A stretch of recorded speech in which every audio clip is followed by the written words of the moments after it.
Selamat sore pemirsa Carang TV. Senang sekali kita bisa berjumpa dalam program Baca Rita yang dipersembahkan oleh Carang TV, Katompong TV.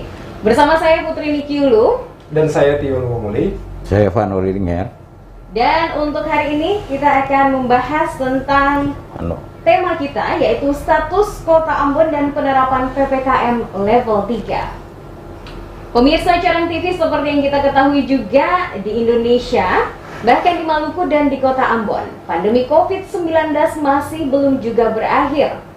Namun kita harus bersyukur bahwa untuk Kota Ambon sendiri sekarang sudah berada di zona kuning, dan hal itu terjadi karena menurunnya angka terkonfirmasi COVID-19 dan juga naiknya tingkat kesembuhan pasien COVID-19, baik yang dirawat di rumah sakit darurat maupun yang melakukan isolasi mandiri di rumah masing-masing.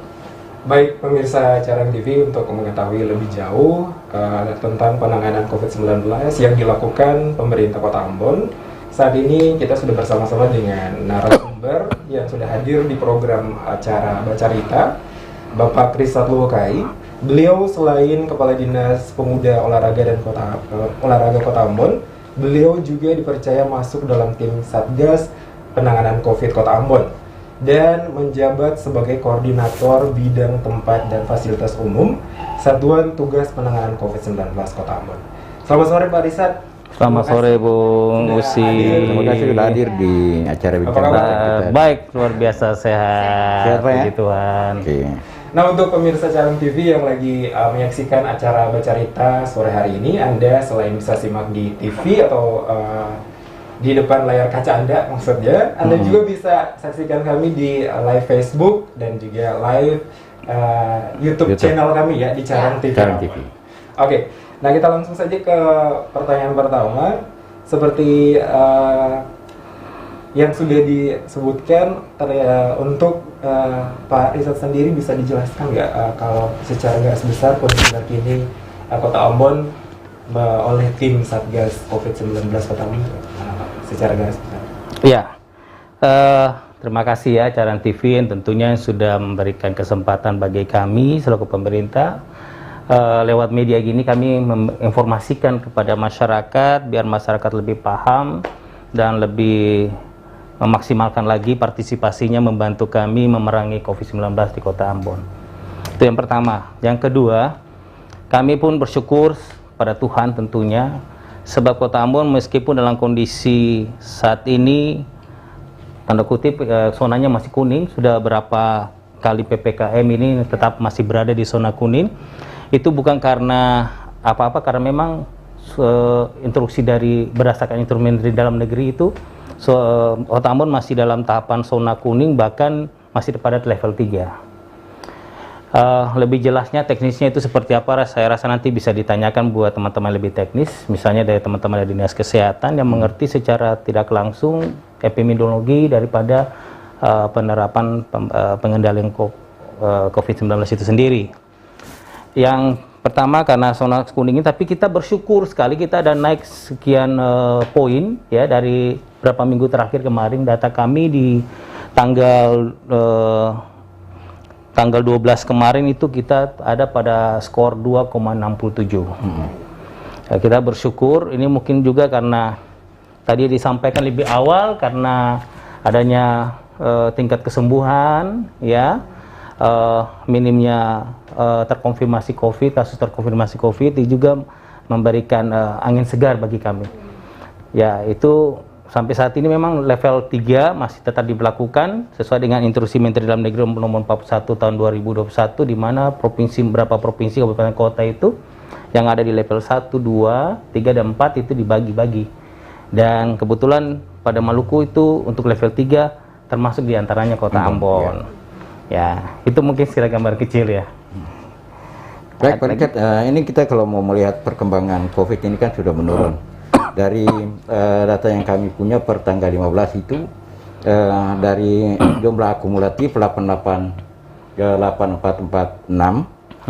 itu secara akumulatif kasus yang terjadi pandemi sejak masuk di Ambon, kemudian tingkat kesembuhan juga 8642 kalau tidak salah. Ya. Nah sekarang kasusnya sudah melandai dari, kalau kita bandingkan dari minggu kedua bulan Juni sampai dengan saat ini sejak pemberlakuan PPKM sesuai instruksi nomor 6 itu kan angkanya cukup drastis di antara kisaran 200 sampai sekian. Betul. Nah saat ini kan kalau kita lihat data per tanggal 15 itu hanya tinggal 64 kasus dan Kecamatan Sirimau masih penyumbang yang tertinggi 23 kasus. Nah, tapi kita masih tetap berada di zona kuning. Dasar penilaian untuk nantinya dari zona kuning kita naik ke level yang lebih tinggi ke zona hijau itu pertimbangannya gimana, Pak? Ya, tentunya salah satu yang faktor yang pengaruh itu adalah percepatan pencapaian target vaksinasi. Yang pertama. Yang kedua mungkin saja ini yang saya baca ya. Dan nanti bisa dikonfirmasikan ya. Itu adalah tracking pasien ataupun yang terpapar COVID itu kan tingkatan tracking harus ada batasan-batasan antara berapa sampai berapa per hari. Nah, itu juga menjadi kendala sebenarnya karena banyak sekali masyarakat kita dikala ditanyakan ada kontak erat sama pasien atau yang terpapar, mereka kadang-kala bilang tertutup. Nah, ini juga mengakibatkan bukan kurang maksimal, tapi ini juga salah satu penghambat. Ya, karena kan tentunya kita jadi seputaran keluarga saja yang bisa kita lakukan tracking. Padahal kan dia mungkin saja terpapar dari luar ya, dan itu bisa saja terjadi ketemu dengan beberapa orang atau mungkin rekan kerja atau teman atau siapa. Nah, itu menjadi hal yang PR kita saat ini, dan saya berharap masyarakat tidak perlu khawatir sebenarnya, karena tentunya dengan adanya tindakan-tindakan tracking itu kan 3T yang dipakai oleh teman-teman dari dinas kesehatan ya. Salah satunya itu kalau tindakan itu dilakukan itu kan sebenarnya untuk mendeteksi lebih dini apakah mereka terdampak atau tidak, yang begitu. Nah, dua hal itu selain hal yang tingkat kematiannya menurun selama beberapa minggu gitu, ada tingkat kesembuhan, ketersediaan kamar atau tempat tidur di rumah sakit itu mulai berkurang karena kesembuhan, lalu kurangnya tidak adanya kasus lagi, itu juga sangat mempengaruhi. Nah, tapi memang paling mendasar sebenarnya kita juga harus mempercepatkan kondisi vaksinasi ini, dan itu mungkin bagi saya itu salah satu persyaratan yang saya baca dari sekilas dari instruksi Menteri Dalam Negeri, dan beberapa persyaratan ada rate-nya tertentu dari masing-masing daerah, kabupaten, kota, provinsi untuk mencapai tingkat-tingkat tertentu. Nah, kalau zona hijau itu sendiri sebenarnya memang sudah tidak ada kasus lagi. Tidak ada kasus lagi. Cuma mungkin yang level PPKM-nya mungkin yang bisa dirubah. Jadi kalau level 3 kita bisa dirubah menjadi level 2. Nah, itu mungkin salah satu pengaruh bikin kita sampai saat ini masih di level 3. Salah satunya tracking itu.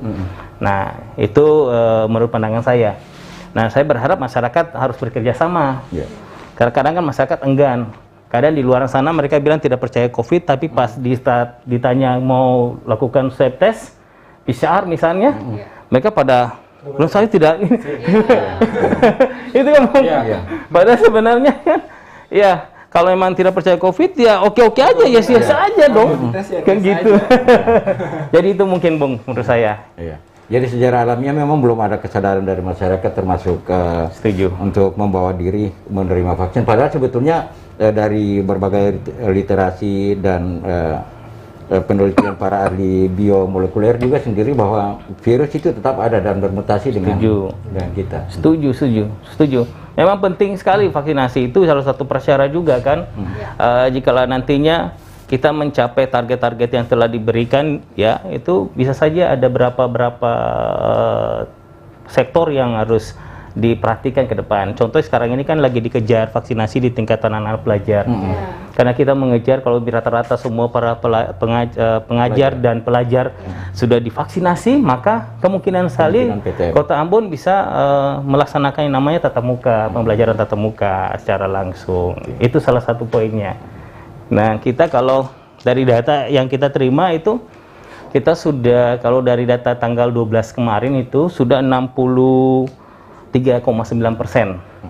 Dari target sekitar 274.194 jiwa, kita sudah mencapai 175, 110 jiwa. Itu data yang memang diberikan dari teman-teman dinas kesehatan. Iya. Jadi berarti kalau dalam kemungkinan dalam minggu ini bisa mencapai 70%. bisa lebih. Iya. Lagi, naik lagi, nambah. Nah, itu harapan kita bersama.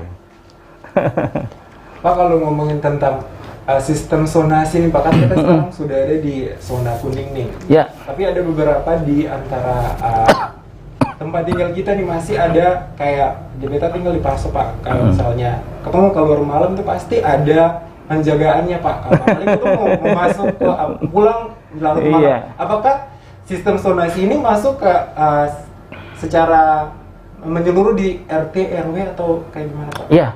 Itu benar sekali ya, Bung. Itu benar sekali. Pendekatan pengendalian kali ini berbeda dengan yang sebelumnya. Iya.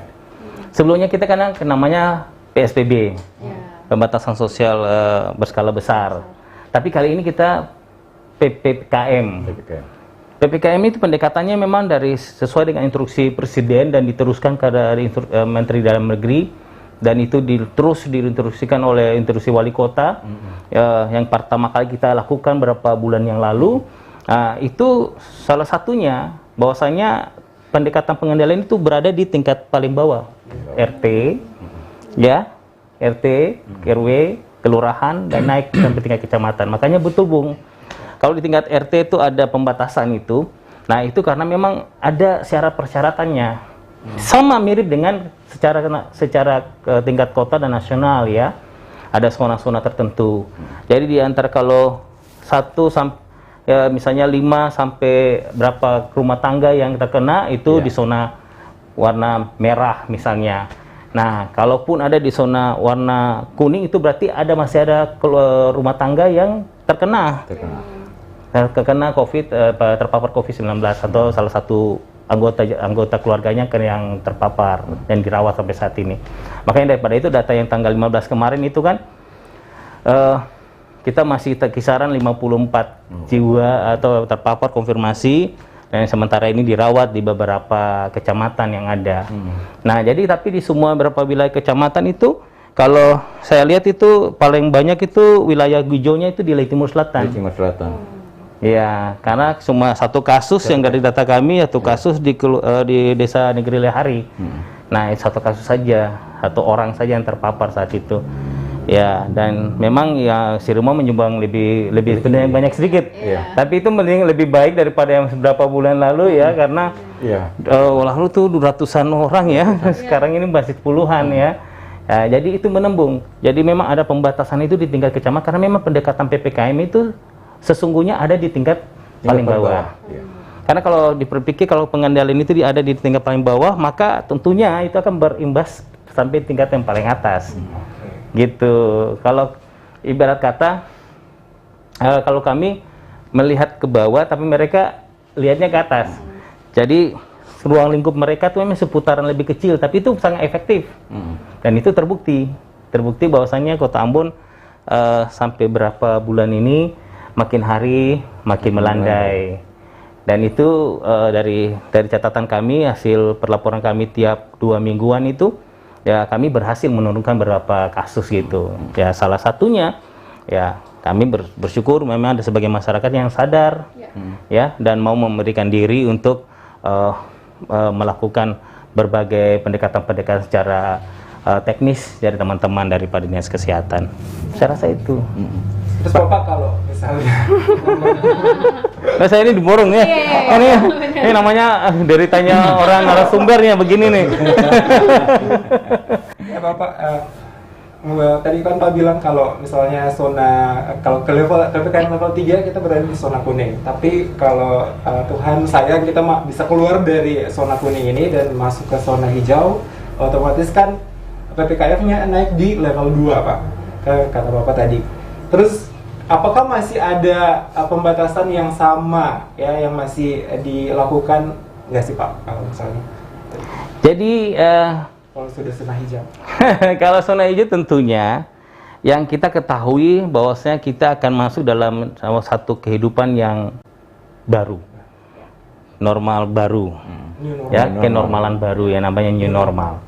Nah, dalam new normal itu kan ada berbagai hal-hal yang sifatnya wajib dan tidak wajib. Misal kata, kalau kita ikuti ya dalam beberapa literasi, penggunaan masker itu sudah menjadi gaya hidup kita. Ya, betul. Gaya hidup kita. Karena memang virus ini kan yang tadi seperti Bapak sampaikan tadi, dia bisa bermutasi. Dan kita pun tentu tidak merasakan itu dikala memang saatnya nanti kita terdampak, terpapar, baru kita rasa. Nah, untuk itu di saat-saat itu kita harus betul-betul sekali menerapkan yang namanya protokol kesehatan meskipun sudah zona hijau. Ya, zona hijau itu berarti tidak ada kasus lagi dan kemungkinan levelnya bukan level 2 lagi, udah level 1. Ya. Level 1 jadi kebanyakan berapa kabupaten kota yang memang sudah penerapan sekolah sudah bisa dibuka, ya, aktivitas-aktivitas tidak ada pembatasan lagi, ya, misalnya aktivitas perkantoran yang misalnya pegawai, stafnya, karyawannya harus 75-25 yang sekarang kita lakukan, ya kan, 25-nya work from home, 75-nya work at office, ya gitu kan, mungkin tidak adil 100% semua. Nah, seperti itu. Nah, namun cuman ya kita berharap masyarakat harus siap dengan kondisi gitu. Nah, soalnya kalau dalam artian gini, kami takutkan itu gelombang-gelombang berikutnya. Karena euforia bermutasi. Iya, euforia. Kalau pemberitaan kemarin kan ada virus yang baru itu lagi. Varian baru lagi kan, dan katanya itu lebih berbahaya lagi. Wow. Nah, kalau kita tidak disiplin, ya tentunya memang kita selalu berharap sama Tuhan ya, jaga pelihara ya, tapi ya dengan cara tindakan kecil ini saya rasa itu sangat menolong. Sangat menolong, Pak. Itu sangat menolong. Nah, kami takutkan masyarakat euforia. Ya, ibarat kata kalau main bola lagi menang itu kan, wow, pawe kira selebrasinya pawe kiri kanan ya, apalagi kalau teman-teman timnas salah satu timnas ya yang warna orange itu ya. Kita konvoy gitu kan. Terus apalagi kan sudah 1 tahun lebih ini nggak kumpul-kumpul, Pak. Itu benar. Nggak kumpul, itu benar sekali, itu betul sekali. Sudah lama tidak kumpul-kumpul, satu saat pas ngumpul itu tidak tahu ya, langsung berpelukan lah, apalagi merasa kata saya itu udah vaksin. Betul, vaksin itu, tapi kan tidak dikatakan vaksin tidak memberikan jaminan 100%, kita tidak terpapar, ada preventif. Ya benar itu benar. Dikala kita terpapar, setidaknya tidak separah yang kita sebelum. Karena dengan vaksin herd immunity kita udah tuh benar. Itu benar. Nah, itu takutnya kami itu, pemerintah sebenarnya takutnya itu. Kami justru kalau saya pribadi ya itu yang paling ditakutkan. Karena kalau munculnya hal kayak gitu, euforia gitu, terus masyarakat lengah. Makanya Pak Presiden selalu bilang, jangan lengah, jangan kendor, jangan lengah, ya kan? Nah, itu kalau dua hal itu tidak kita terapkan, maka waduh, kan buktinya banyak, Pak. Waktu Kota Ambon pada tahapan zona orange misalnya, ya, tiba-tiba dengan sekejap berapa hari kemudian merah. Pas waktu kelonggaran ya diberikan, tiba-tiba langsung masuk merah. Betul kan? Jadi itu sangat cepat sekali. Dan untuk mempertahankan itu tidak gampang. Nah, bayangkan saya kemarin kita di orange itu cukup lama banget. Benar ya, Pak ya? Berbulan-bulan loh, hampir setengah tahunan kalau pokoknya lama kan. Saya rasa kapan warnanya berubah karena dia balik lagi merah, orange lagi. Nah, kita pun puji syukur ya, puji Tuhan bahwasanya sekarang kuning. Dan ini masih dalam tahapan bertahan juga nih kuningnya. Berarti PPKM ini adalah salah satu cara yang paling ini ya Pak, jitu ya untuk efektif. Saya rasa ya dari semua ini kan dari ahli-ahli epidemiologi kan mereka sudah memprediksi salah satu cara yang dalam kasus pandemik ini adalah pembatasan pergerakan orang ya kan. Karena orangnya sebagai epicentrum itu, yang bahasa epicentrum lagi top ya. Ya bahwasanya disitulah letak utama penyebaran itu bisa terjadi. Nah, dengan ada pembatasan-pembatasan ini setidaknya dia tidak langsung memberikan dampak yang serta-merta seperti domino. Satu kenal tiba-tiba sini kena gitu. Tapi dia setidaknya berapa orang bisa ditangani, selesai. Seperti itu. Nah, itu dari para ahli menyampaikan itu ya, kami PPKM ini sebenarnya salah satu bagian daripada pencegahan itu. Makanya kan Pak Presiden diberi Indonesia itu kalau tidak salah dalam posisi penyelesaian ini sudah peringkat kelima kalau tidak salah, 4 atau kelima dalam yang berhasil menangani menekan pandemi COVID-19. Iya. Nah, keren kan? Dan pastinya itu juga kerjasama dari semua pihak ya Pak? Iya, tentunya. Pendekatan yang dipakai dari tingkat nasional sampai sekarang itu kan pendekatan pentahelix. Pentahelix di mana semua berperan. Media juga ada, teman-teman ini. Kan kalau kita tidak kasih informasi seperti begini kan otomatis masyarakat tidak mengerti dan paham gitu. Mungkin juga masyarakat akan a priori dengan pemerintah atau tidak timbul percaya. Karena di luar sana banyak sekali yang merasa COVID ini adalah konspirasi lah. Ya, tapi ya itulah yang kamu bilang, sebenarnya sedih juga didengarnya. Sedihnya kenapa? Coba kalau dia di posisi mereka yang merasa kehilangan orang tuanya, kehilangan anaknya, kehilangan saudaranya dikarenakan COVID ini, gimana rasanya gitu? Lalu dikatakan ini konspirasi. Oh, semua orang masuk rumah sakit itu pasti di COVID kan? Kamu tentu. Iya.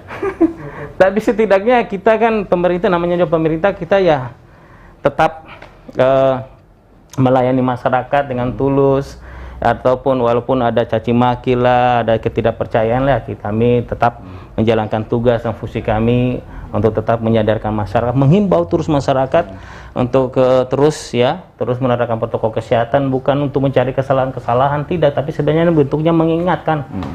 Sebab kami juga peduli, karena mereka adalah juga bagian daripada kami, dan kami berharap mereka juga menganggap kami bagian daripada mereka. Kan seperti itu. Terkadang kan pemerintah dalam tanda kutip dipikirnya, wah kalian itu paling senang banget gitu ya, tidak selama masa pandemik. Karena sebenarnya sama aja kan, kita masyarakat juga dengan berbagai kebutuhan. Jadi dari kacamata media sendiri kita melihat sebetulnya ada dua kerja menjadi PR untuk pemerintah.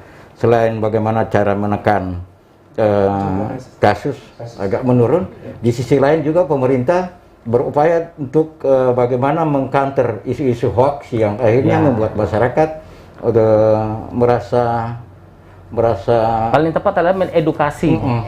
Mengedukasi Pak ya, paling tepat itu mengedukasi. Sebab terkadang juga banyak juga orang yang tidak memberikan edukasi yang tepat gitu. Ya, bukan salah ya, tidak tepat saja. Nah, jadi saya pribadi merasa bersyukur ya, saya dipercaya mewakili pemerintah Kota Ambon yang saat ini berada di teman-teman Caran TV untuk menginformasikan kepada masyarakat ya, untuk ya mari kita sama-sama, orang bilang baku potong pele ya COVID-19. Oke. Pak, kalau untuk ini kan kasus sudah agak melandai nih. Dan kita tahu juga di masing-masing desa kelurahan itu kan sudah terbentuk pos terpadu. Ya, betul. Penanggulangan. Nah, sampai sekarang ini efektifnya bagaimana Pak? Untuk Satgas penanganan COVID pos terpadu yang ada di tingkat desa kelurahan itu, semua desa kelurahan sudah di Kota Ambon sudah membentuk itu. 50 desa kelurahan ya sudah membentuk itu, dan sampai saat ini tugas dan fungsi mereka sama sesungguhnya dengan tugas dan fungsi teman-teman kami yang ada di Satgas Kota. Ya, selalu memberikan himbauan ya, terus menyuarakan penerapan protokol kesehatan, terus mengedukasi masyarakat, sosialisasi terus, bahkan memberikan batasan-batasan yang tadi disampaikan, ada jam-jam waktu tertentu, terus tetap melakukan apa yang merupakan tugas dan tanggung jawab pemerintah, memberikan jaminan kepada masyarakat, misalnya jaminan sosial dan lain-lain, itu tetap dilakukan karena itu semuanya bagian daripada penanganan COVID-19. Saya rasa itu tetap jalan Pak, dan efektif dan tidaknya saya rasa biarkanlah nanti masyarakat yang menilai. Ya, kembali lagi ke masyarakat. Karena tentu kalau kita bilang kita efektif, nanti pada akhirnya masyarakat menilai tidak efektif, nanti jadinya kami menyebarkan hal yang tidak benar. Tapi biarlah masyarakat menilai. Ya, sepanjang kami tetap berusaha untuk memberikan yang terbaik bagi masyarakat warga Kota Ambon. Sampai sejauh ini apa saja yang sudah dilakukan dari pemerintah kota, terutama untuk dari tim Satgas sendiri ya Pak? Kalau selain dari sosialisasi gitu, karena sosialisasi pastinya itu ada gitu ya, kayak sekarang ini juga salah satu bentuk dari sosialisasi. Apakah sampai kepada turun ke lokasi-lokasi tertentu untuk meninjau masyarakat yang ada? Yang pertama kami sangat bersyukur pembentukan Satgas COVID di tingkat desa kelurahan. Sesungguhnya itu meringankan kerja tugas daripada COVID, percepatan Satgas COVID Kota Ambon. Karena kan tentunya kami secara kuantitas sangat terbatas, dan ruang lingkup gerak itu sangat luas, ya. Itu juga sangat memberikan dampak, ya, hambatan-hambatan kecil. Nah, selain sosialisasi tentunya lewat teman-teman itu pengawasan itu tetap kami laksanakan. Kalau rekan-rekan dari Caran TV sering melihat atau mengambil berita, itu setiap hari itu ada pemantauan-pemantauan terkhusus bagi aktivitas-aktivitas di malam hari. Misal kata kuliner-kuliner malam yang sebelumnya dibatasi dari jam 8, ya kan? Yeah. Tapi sekarang itu dibatasi sampai jam 10 malam, ada jam 11 malam untuk khusus untuk kuliner malam.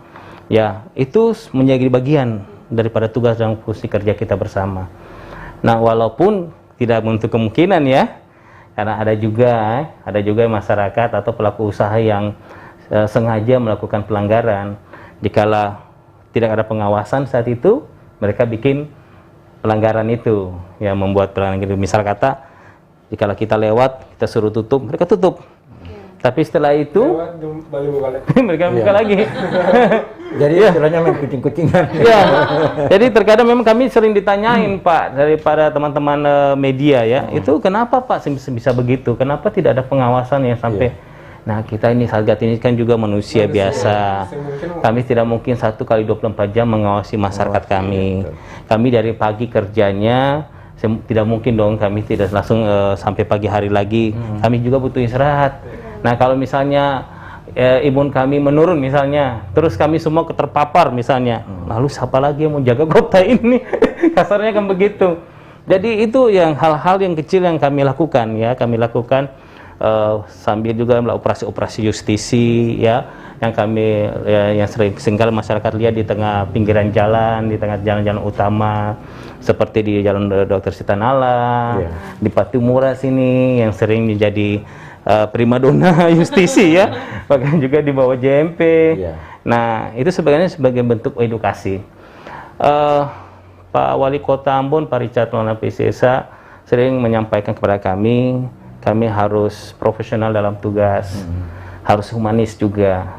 Dan karena kondisi masyarakat secara psikologis ini kan selama setahun mereka dibatasi, tentunya pasti ada kegelisahan, keresahan dan lain-lain kan. Dan itu bisa memicu adanya gesekan-gesekan di saat tugas di lapangan. Jadi Pak Wali Kota selalu sampaikan buat kami harus tetap melakukan tindakan-tindakan yang humanis ya, menjaga psikologi masyarakat. Nah, kayak kalau sampai saat ini, kalau secara hitungan rata-rata dibandingkan PSBB kemarin, memang jujur kami mau katakan kami kurang memberikan sanksi yang sifatnya administrasi, lebih kepada sanksi yang sifatnya mengedukasi masyarakat. Tapi kami berharap juga masyarakat setelah diberikan edukasi itu mereka harusnya tetap menyadarkan diri mereka sendiri gitu, melatih untuk bisa lebih paham tentang situasi dan kondisi yang ada di Kota Ambon saat ini. Itu yang harapan kami. Jadi itu yang sementara kami telah kerjakan dan sampai saat ini, dan itu berjalan terus-menerus seperti itu. Tiap malam kami turun lapangan mengedukasi, halo-halo kemarin masyarakat, ayo tutup ya gitu. Karena itulah kondisinya. Kalau dari segi tingkat kesadaran masyarakat sendiri gimana Pak? Ini kan sekarang kita udah capai sekian 60% sekian dari target 2 ya sekian ratus ribu itulah. Nah, ada bagaimana untuk kedepannya lagi mengajak warga lagi untuk bisa hadir untuk menerima vaksin? Kalau dari sisi kesadaran saya rasa cukup baik ya Pak. Karena dari kemarin sampai saat ini sampai mencapai 63 sekian persen itu salah satu pencapaian yang luar biasa bagi kami. Dan itu mungkin juga karena memang ada regulasi-regulasi yang mengikat masyarakat sehingga masyarakat diwajibkan untuk hal itu. Dan kami berharap juga bukan cuma dikarenakan regulasi, tapi itu dikarenakan kesadaran sendiri. Sebab tadi vaksin itu baik bagi vaksin itu halal, vaksin itu tidak mematikan, walaupun ada beberapa orang bilang banyak kasus ada yang mematikan, saya tidak bisa menjawab itu karena saya tidak di bidang itu. Tapi sampai saat ini saya sudah 2 kali vaksin, sudah selesai. Keluarga saya juga, istri saya sudah divaksin, anak-anak saya juga yang sementara sekolah dan kerja juga sudah divaksin. Jadi semua tergantung kita masing-masing. Ya, jadi seberapa tingginya kesadaran masyarakat, saya rasa dari nilai-nilai atau angka-angka itu bisa menunjukkan, Pak. Kalau memang semakin hari masyarakat semakin mengerti dan membantu atau mendorong percepatan pelaksanaan vaksinasi itu sendiri. Oke. Ya, pemirsa Carang TV, semakin seru pasti pembahasan kita ya untuk sore hari. Sampai haus ya. Sampai haus. Minum dulu, Pak ya. Dan tentunya untuk Anda pemirsa Carang TV, kita bakalan melanjutkan lagi untuk perbincangan di segmen berikutnya. Jadi tetap terus dengerin dan terus nonton Carang TV pastinya. Karena Carang TV Katompung TV tetap dibercerita. Halo, aku Modi, Sobat Digitalmu. Kamu tahu nggak kalau siaran TV analog akan diganti menjadi digital? Caranya gampang banget loh. Kamu hanya perlu menginstal set-top box. Ayo, ikuti Modi.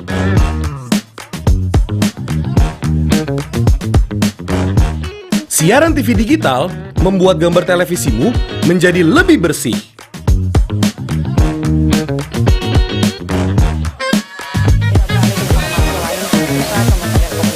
Tidak hanya bersih gambarnya, siaran TV digital juga lebih jernih suaranya. Terus membangun infrastruktur telekomunikasi di wilayah tertinggal, terdepan dan terluar apabila.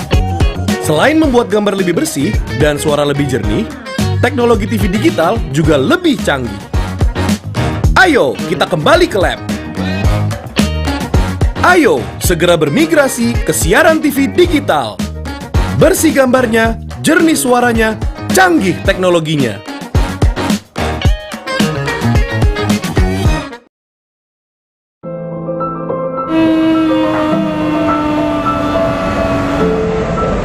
Ayah, itu pesawat ayah. Ayah, kapan aku diajak terbang lagi? Nanti ya nak, sejak corona penerbangan sangat dibatasi. Nanti kalau corona sudah berlalu, kita jalan-jalan lagi dengan pesan ayah. Sabar ya. Terima kasih Mbak.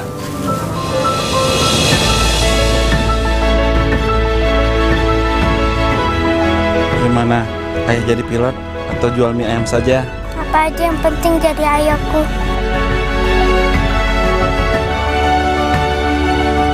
Pemerintah selalu hadir untuk masyarakat. Mari kita bahu-membahu buat perubahan besar. Bergerak bersama untuk kesehatan pulih, ekonomi bangkit. Salah satu upaya untuk bisa keluar dari pandemi COVID-19 adalah dengan melakukan vaksinasi secara bersama untuk pencegahan penyebaran COVID-19.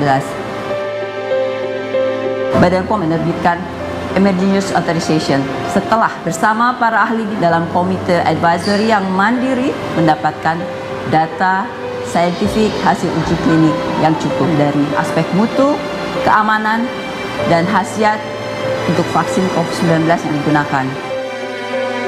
Vaksinasi hanya dilakukan dengan vaksin yang aman, bermutu, dan efektif.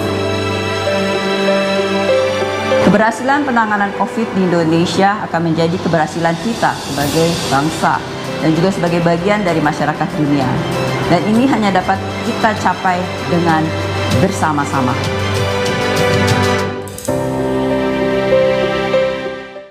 Iya, jadi ya berarti kumpulnya. Oke, bye. Kok jadi ngumpul sih, Bu? Kan masih COVID. Ih, cuma kita-kita aja, kan masih keluarga. Kumpul keluarga sih kumpul keluarga. Jangan sampai ngumpul virusnya. Bu, aku pergi ya. Teman-teman udah pada nunggu nih. Yakin mau pergi? Nongkrongnya si asik, jangan sampai pulangi bawa penyakit. Pak, Iya sayang. jangan sampai bawa pulang virusnya ya. Iya sayang. Pulang jam berapa, Nak? Kok maskernya nggak dipakai?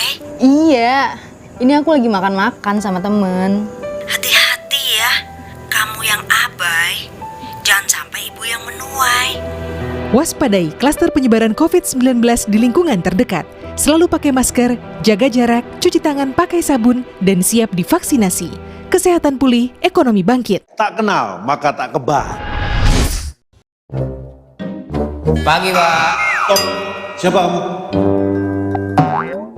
Virus, Pak. Bawa apa kamu? Ini Penyakit. Ah, kamu virus, bukan virus. Untung si bos sudah divaksinasi. Jadi saya bisa kenal sama kamu. Bener nggak, Bos? Ya, benar. Vaksinasi melatih tubuh untuk kenal, lawan, dan kebal dari penyebab penyakit, seperti virus atau bakteri. Sebelum digunakan, vaksin seperti vaksin COVID-19 akan diuji klinik, dipastikan keamanan, khasiat, dan mutunya oleh Badan POM dan para ahli. Tetap memakai masker, menjaga jarak, mencuci tangan secara rutin. Ingat, siap divaksinasi saat vaksin siap. Tarik sis, semongko. Vaksinasi dan protokol kesehatan. Lindungi diri, lindungi negeri.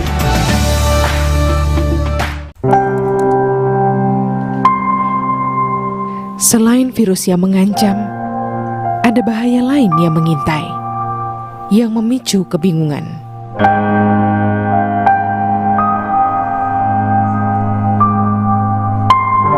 Menghapus rasa percaya,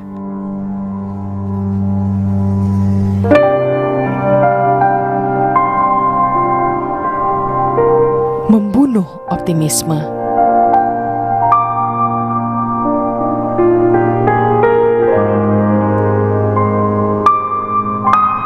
Membangun rasa curiga. Ribuan hoaks yang beredar menghambat penanggulangan pandemi. Saring-saring dahulu, sebar-sebar kemudian. Kalau dapat informasi, tahan dahulu. Cek faktanya, baru disebar. Stop hoaks dari sekarang. Kesehatan pulih, ekonomi bangkit.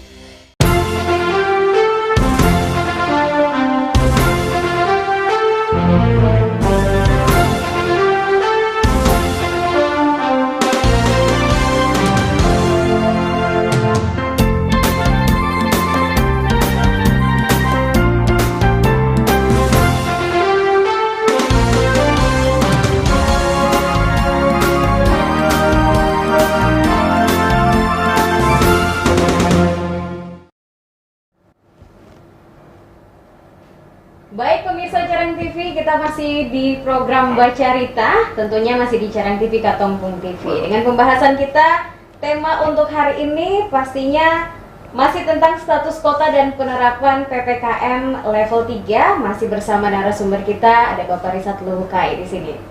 Dan tentunya untuk Anda pemirsa Carang TV yang ingin ikut berpartisipasi, yang ingin bertanya, memberikan komentar, kami buka melalui layanan WhatsApp di 0811 477 898 atau live chat YouTube dan juga Facebook Carang TV. Kita kembali lagi dengan pembahasan kita untuk sore hari ini, Pak Risat. Yes. Dan pastinya ini semakin membuka pemahaman kita juga yang ada di sini, baik juga Puji Tuhan, ya semoga. Ya, Oke Pak. Dan berbicara tentang zonasi nih Pak, kan sekarang sudah zona kuning, terus juga kemarin kan anak-anak usia 12 sampai 17 tahun sudah divaksin. Apakah dalam waktu dekat pemerintah Kota Ambon akan berencana buat pembelajaran tatap muka? Ya, jadi terkait pembelajaran tatap muka ini kan semuanya kewenangan jadi pada kepala daerah. Ya, jadi hal-hal yang dilakukan itu tentunya menjadi pertimbangan dan dibuka dan tidaknya itu semua yang tadi saya balikin lagi tergantung kepala daerah, dan kebetulan Pak Wali Kota itu kan selaku Ketua Satgas COVID-19 Kota Ambon ya. Karena itu kami yang harapan kami dengan adanya begini vaksinasi secara masif dilakukan di tingkat dunia pendidikan bagi para pelajar dan pengajar itu memberikan tingkat kepercayaan lagi. Dan harapan kami sesungguhnya bukan cuma sekedar dari pengajar atau pengajar itu sendiri, tapi orang tuanya juga. Iya, ya kan, orang tua juga. Ayo orang tua, ayo sama-sama, ya kan, turut vaksinasi supaya kita merasa aman gitu. Karena kan bahaya juga, misal kata kondisi kalau anaknya kondisinya bagus, orang tuanya tidak bagus, karena kan COVID ini yang kita tahu dia kan bisa terpapar dalam bentuk apa saja. Mungkin kalau kita tidak biasa pakai baju yang terus sudah dikena misalnya, terus dipegang atau bagaimana bisa saja kan. Nah, yang kita ketahui seperti itu ya, itu bisa terjadi seperti itu. Maka memang kami berharap juga untuk membangun herd immunity-nya itu juga harus dari seluruh keluarga itu.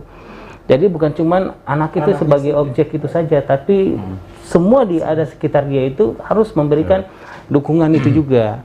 Supaya herd immunity itu di tingkat keluarga itu terbangun. Dan kalau komunitas kecil itu dia terbangun, dia mempengaruhi komunitas yang lain, kecil yang lain. Dan kalau itu berdampaknya secara masif itu luar biasa. Maka dengan sendirinya kita punya kota betul-betul sudah terbangun herd immunity yang salah satu persyaratan nantinya. Tapi lagi-lagi kembali tentang buka dan tidaknya pelaksanaan tatap muka secara langsung ini itu adalah punyanya kewenangan kepala daerah. Nah, dan kita selaku bagian daripada pemerintah, tentunya selaku staf bawah daripada wali kota, kami tetap akan selalu taat dan setia dalam untuk menerapkan apapun keputusannya. Nah, karena lagi-lagi semua yang kami lakukan tentunya untuk demi kebaikan kita bersama. Nah, itu saja mungkin saya sampaikan. Kalau persiapan jelang, katakanlah kalau misalnya ini nanti wali kota mengeluarkan surat izin untuk dilakukan pembelajaran tatap muka. Nah, langkah-langkah kesiapan untuk menuju itu artinya kesiapan dari sekolah sendiri selain imunisasi vaksinasi yang dilakukan kepada siswa. Apakah di langkah-langkah di sekolah itu sudah dilakukan? Saya meyakini bahwasanya teman-teman di dinas pendidikan itu mereka sudah melakukan langkah-langkah itu, karena mereka tentunya diberikan petunjuk-petunjuk teknis yang tentunya semua berasal dari pemerintah pusat dalam hari Menteri Pendidikan ya dan Kebudayaan, dan mereka sudah melakukan hal-hal itu. Saya berharap, dan itu memang wewenangnya teman-teman di dinas pendidikan. Secara langsung memang secara detail saya tidak paham, tapi kalau sampai tahapan ini dilakukan berarti otomatis. Kan pasti tentunya ada persyaratan-persyaratan ini harus memberikan dukungan yang mendukung. Sebab kalau misal kata meskipun vaksin juga, tapi kalau kesiapan sekolah itu tidak siap, misal kata mengatur jam sekolahnya, terus memberikan batasan-batasan tempat duduk misalnya, atau ada mekanisme SOP yang dilakukan di penerapan di sekolah, kalau tidak disiapkan ya sama saja. Karena kita otomatis kan hari-hari akan beraktivitas. Misalnya di sekolah tidak ada menyediakan sarana untuk cuci tangan misalnya, itu juga kan salah satu persyaratan yang harus setidaknya kriteria-kriteria kecil yang harus dilengkapi.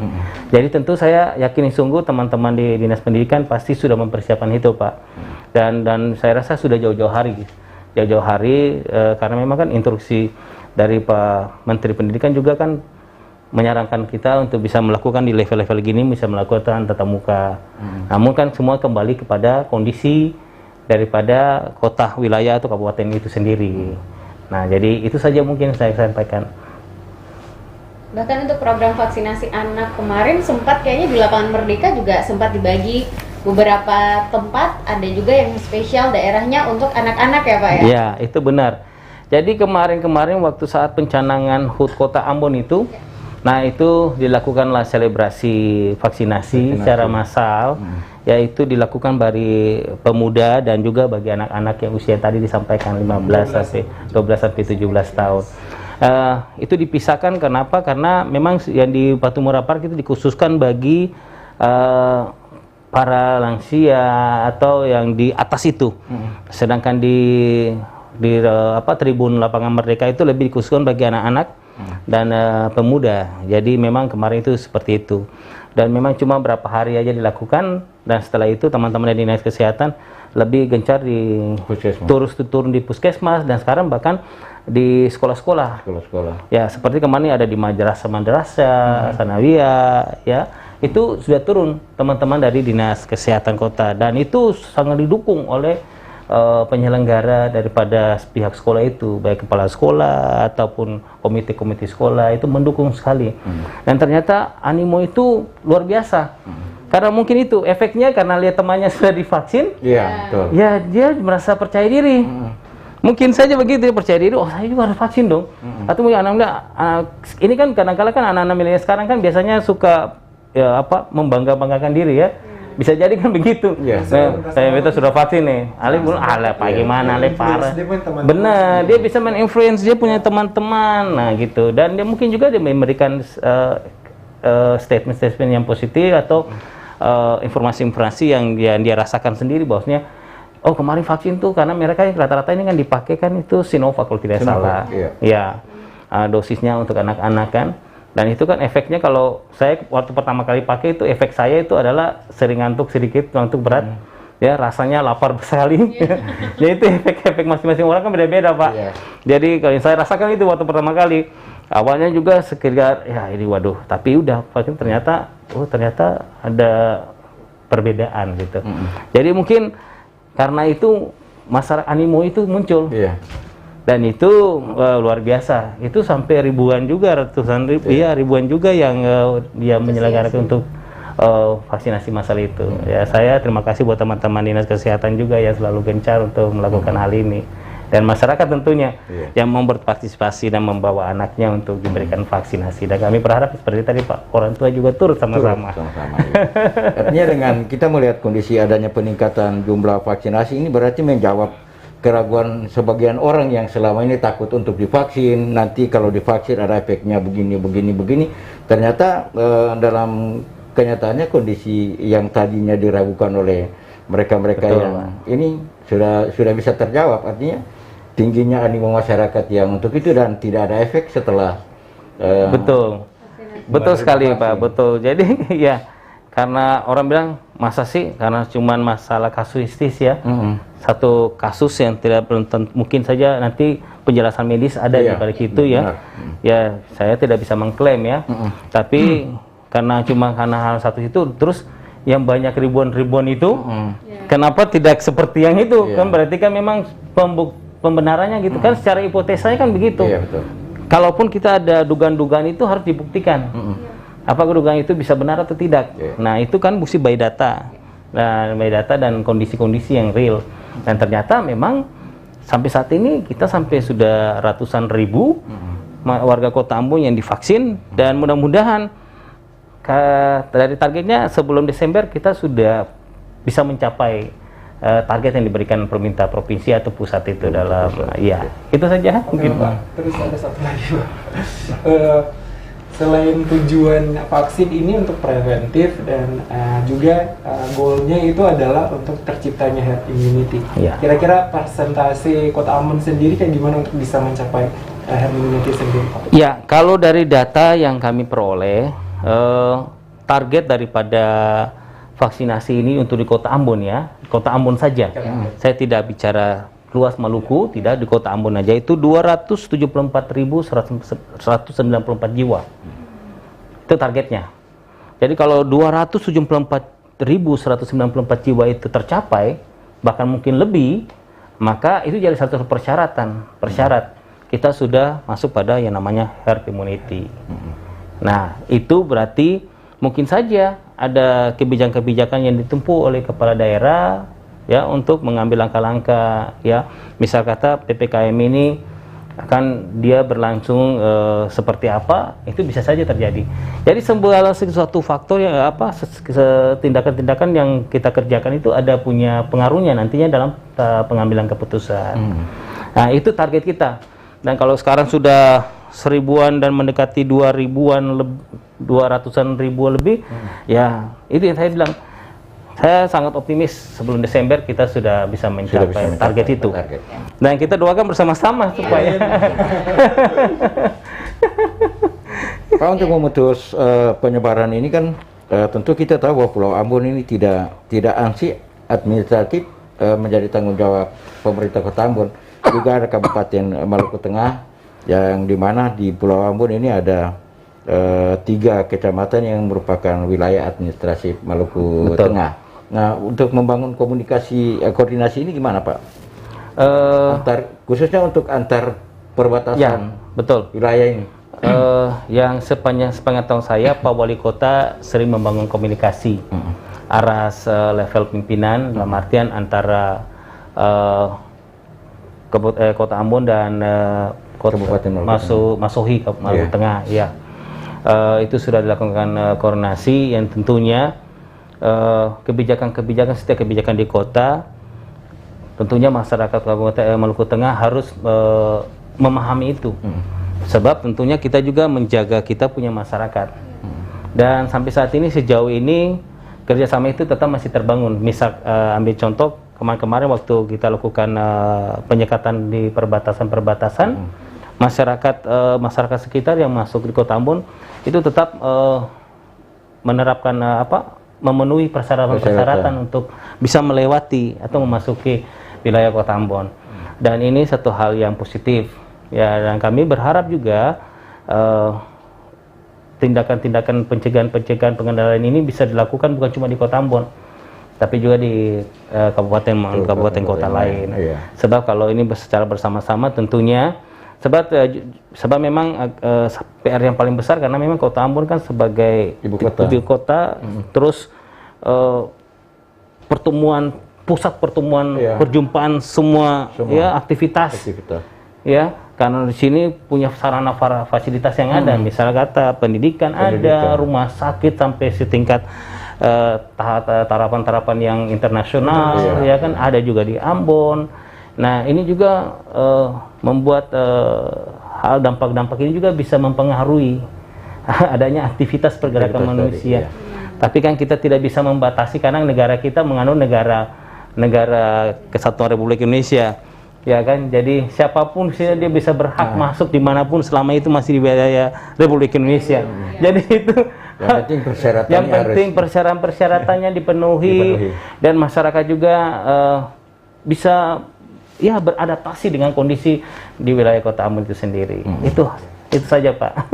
Untuk data terkini yang dimiliki dari tim Satgas untuk pasien yang masih terkonfirmasi, data sembuhnya sejauh ini bagaimana ya Pak? Ya, kalau dari data kami yang kami dapati itu kan terakhir itu kalau teman-teman warga Kota Ambon bisa langsung melihat di websitenya Pemerintah Kota Ambon di http ya www.ambon.go.id. Ya, di situ bisa dilihat perkembangan penyebaran COVID-19 dan terakhir itu data kami itu ada untuk hari data kemarin Jumat itu 17 itu udah 59. Udah 59. Ya, dari data itu 59 kasus. Ya, masih ada, berarti memang kita belum selesai. Ya, tapi masih teman-teman yang masih dirawat masih berjuang. Ya, masih berjuang untuk bisa keluar dari masalah ini dan mengantongi bebas dari COVID-19. Dan kami berharap juga kemungkinan bisa jadi hal ini bisa berubah. Ya, bisa jadi berubah. Ya, berubah tergantung. Saya rasa teman-teman dari Nakes sangat profesional sekali dan mereka tahu memberikan yang terbaik bagi pasiennya untuk bisa sembuh. Dan itu pengaruh sangat yang luar biasa bagi kota itu, kota ini. Ya, artinya kalau kita mau melihat grafik terkonfirmasi sampai dengan tanggal 17 itu kan berarti terjadi tingkat kesembuhan ada di situ karena dari set 6 kasus 62 turun 59 berarti ya lumayan loh. Betul Pak. Artinya ada tingkat kesembuhan. Iya. Makanya scoring kita waktu zonasi itu ada naik sedikit. Naik sedikit mungkin juga pengaruh hal-hal kayak begitu. Dan ya tentunya saya juga mengajak warga Kota Ambon tetap berdoa supaya teman-teman yang ada sementara di rumah sakit lapangan atau terpusat, baik itu miliknya pemerintah kota maupun provinsi, daerah bisa sembuh dan otomatis makin hari makin melandai. Dan harapan kita memang kita tidak punya kasus lagi. Itu harapannya. Apakah dari Pemkot sendiri sampai sekarang untuk masalah keluar masuknya masyarakat, entah itu mau ke kota Ambon atau keluar kota Ambon, masih memberlakukan surat perjalanan, Pak? Ya, kalau untuk surat perjalanan tidak. Kita tidak lagi memberlakukan nama surat izin keluar masuk. Sertifikat vaksin. Ya, SIKM, karena memang rujukannya dari pusat. Ya, dari pusat persyaratan-persyaratan yang dikeluarkan baik dari instruksi Menteri Dalam Negeri sendiri ataupun surat edaran yang dikeluarkan dari Menteri Perhubungan. Ya, perjalanan aktivitas orang baik darat, udara maupun laut. Dan itu sebenarnya menjadi jadi di Kota Ambon sesuai dengan instruksi wali kota juga tidak adanya juga surat izin keluar masuk. Ya, yang terakhir ini yang terjadi adalah adanya surat keterangan bagi anak yang belum vaksinasi ya di bawah 12 tahun ke bawah. Walaupun sebenarnya yang saya mau sampaikan, kalau kita pelajari surat edaran Menteri Perhubungan itu kan anak di bawah usia 15 itu, di bawah 19 itu sebenarnya tidak boleh dilakukan perjalanan. Tapi mungkin karena kondisi-kondisi yang sifatnya urgensi, itu juga sehingga mengharuskan kami untuk memberi surat keterangan supaya juga turut memberikan pelayanan kepada masyarakat. Sebab kalau tidak juga nanti salah-salah lagi kami disalahkan bahwasanya kami, padahal sebenarnya tidak ada keharusan, karena sebenarnya dari aturan itu jelas. Kalau masyarakat pahami itu jelas sekali. Nah, kalau masyarakat tidak ikuti ya kembali lagi kembali lagi resikonya ditanggung masing-masing. Tapi kami berharap ya sesungguhnya hal ini sebenarnya tidak boleh terjadi. Tapi selaku pemerintah kami tetap mencoba untuk memberikan pelayanan yang terbaik bagi masyarakat. Baik, itu dia. yang terakhir, Pak. Terakhir, oke. Ternyata sampai terakhir juga. Aduh, saya kira masih panjang lagi. Padahal sudah lagi enak-enaknya Pak ya. Lagi asik-asiknya. Iya, kayak PPKM ya. Iya, saya informasikan kayak hari. Soalnya hari ini memang PPKM level 3 berakhir hari ini. Iya. Kemungkinan pasti diperpanjang. Iya. Masyarakat terutama kemungkinan pasti diperpanjang, Bapak Ibu Saudara sekalian, karena kita masih ada kasus terkonfirmasi karena kita belum selesai. Iya. Harapan Pak Risat selaku wakil dari pemerintah kota, baik itu juga tim Satgas, kepada warga yang sedang menonton program Baca Cerita sekarang. Baik, yang pertama atas nama pemerintah Kota Ambon, kami mengucapkan banyak terima kasih bagi warga Kota Ambon yang terus berpartisipasi memberikan dukungan bagi pemerintah dalam percepatan pengendalian proses pandemi COVID-19. Yang kedua, kami selaku pemerintah tidak akan lengah atau tidak akan jemu-jemu untuk menghimbau Bapak Ibu warga Kota Ambon untuk selalu taat disiplin penggunaan protokol kesehatan. Sekali lagi, dikala keluar rumah melakukan aktivitas dimanapun saja berada, sedapat mungkin gunakanlah masker dengan benar, menutup hidung hingga dagu, dan kalau boleh jangan dilepas-lepas atau dibuka, karena khusus hal-hal tertentu saja, makan atau minum bisa dibuka. Sedapat mungkin menghindari kerumunan, ya, karena justru COVID ini tidak terlihat dan kita tidak tahu apa akan kita alami. Dan untuk itu kami juga berharap yang ketiga tentunya masyarakat jangan selalu percaya pada berita-berita yang tidak tertanggung jawab, ya, atau menganggap hal ini suatu konspirasi atau apapun namanya. Sebab kalau kenyataannya masyarakat sendiri bisa menilai, kalau toh ini konspirasi, kenapa pemerintah harus mengeluarkan begitu banyak biaya, ya? Karena satu orang kemarin saya lihat itu ada rekan hamba Tuhan, dia masuk rumah sakit di Siloam yang itu dibiayai pemerintah. Dia bilang itu kalau tidak pemerintah mungkin saya bakalan tidak ada lagi. Ya, karena apa? Karena pemerintah bayar tuh hampir kurang lebih selama dia berapa hari di rumah sakit Siloam itu hampir 100 jutaan. Nah, jadi coba bayangkan saja satu orang nilainya sekian itu dihitung-hitung. Berarti memang betul kita tidak akan bisa membuat perubahan bagi kota ini, ya, karena pembangunan pasti tentunya akan terhambat, karena semua pendekatan refocusing anggaran, ya, itu pun terjadi. Dan Pak Wali Kota selalu bilang, Pak Wali Kota selalu berharap masyarakat tetap sadar saja supaya kita bisa keluar dari masalah ini, supaya proses pembangunan di kota ini bisa berjalan dengan baik. Itu harapan kami. Jadi warga Kotamu sekali lagi terima kasih dan tetap jaga imun, ya, jaga iman, dan supaya kita aman semua. Itu saja mungkin. Terima kasih Caran TV. Terima kasih banyak Marisa Tunggai sudah bersama kami. Sama-sama. Untuk sore hari ini ya. Terima kasih banyak juga untuk Anda pemirsa Caran TV yang sudah menyaksikan program Bacarita untuk hari ini. Dan tentunya kita akan berjumpa lagi di minggu depan dengan tema yang berbeda, narasumber yang berbeda juga. Tetap jaga kesehatan Anda pemirsa Caran TV. Sampai jumpa lagi. Tetap di Caran TV, Katongpung TV. Amato. Tapi ya.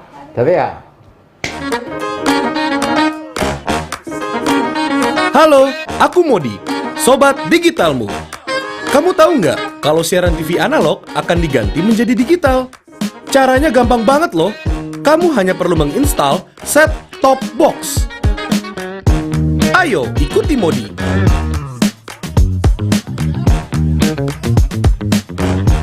Siaran TV digital membuat gambar televisimu menjadi lebih bersih.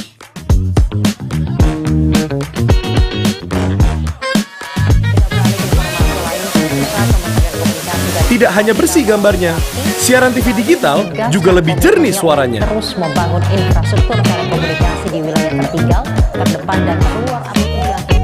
Selain membuat gambar lebih bersih dan suara lebih jernih, teknologi TV digital juga lebih canggih.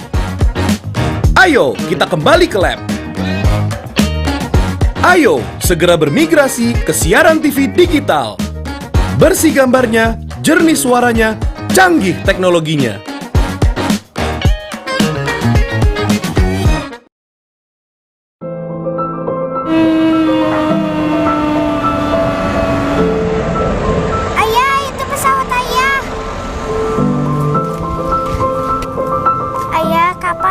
diajak terbang lagi. Nanti ya nak, sejak corona penerbangan sangat dibatasi. Nanti kalau corona sudah berlalu, kita jalan-jalan lagi dengan besar ayah. Sabar ya. Terima kasih Mbak.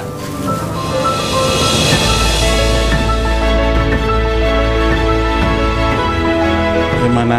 Ayah jadi pilot atau jual mie ayam saja? Apa aja yang penting jadi ayahku. Pemerintah selalu hadir untuk masyarakat.